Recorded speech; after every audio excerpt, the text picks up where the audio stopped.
കഴിവതും ഈ channel subscribe ചെയ്യുക. നിങ്ങൾക്ക് അതിലൂടെ ഒന്നും നഷ്ടപ്പെടാനില്ല, പക്ഷെ ഞങ്ങൾക്ക് അതൊരു വലിയ പ്രോത്സാഹനമായിരിക്കും.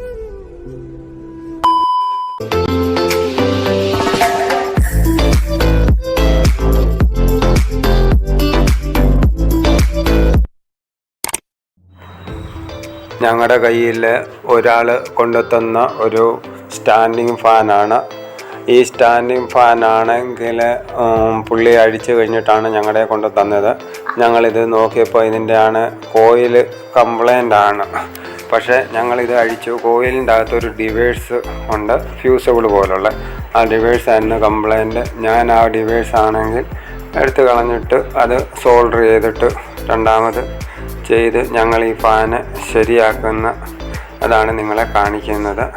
നിങ്ങൾക്ക് അതിൻ്റെ പക്ഷേ കമ്പനിക്കാർ ഈ ഫ്യൂസബിൾ ഉള്ള റിവേഴ്സ് ആണെങ്കിൽ ഇത് നമ്മുടെ ഈ സ്വിച്ചിൻ്റെ ഭാഗത്തും എല്ലാം ഫിറ്റ് ചെയ്യുകയാണെങ്കിൽ നമുക്ക് ആ വൈൻഡിങ് അഴിക്കാതെ നമുക്കത് എളുപ്പം ചെയ്യാവുന്നതാണ്.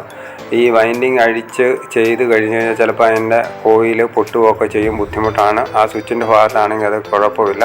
പിന്നെ നമുക്കിതാണെങ്കിൽ ഇതിൻ്റെ ന്യൂട്രൽ എടുത്തിട്ട് കപ്പാസിറ്ററിൻ്റെ അവിടെ ഷോർട്ട് ചെയ്ത് കഴിഞ്ഞാലും നമുക്ക് ഈ ഫാന് അഴിക്കാതെ തന്നെ നമുക്കിത് റിപ്പയർ ചെയ്തെടുക്കാം ഉള്ളതാണ് ഇതിൻ്റെ പ്രത്യേകത. നിങ്ങൾ ഇത് കണ്ട് നിങ്ങൾ മനസ്സിലാക്കി കഴിഞ്ഞാൽ നിങ്ങൾക്ക് സ്വന്തമായിട്ട് ഇത് ചെയ്യാവുന്നതാണ്.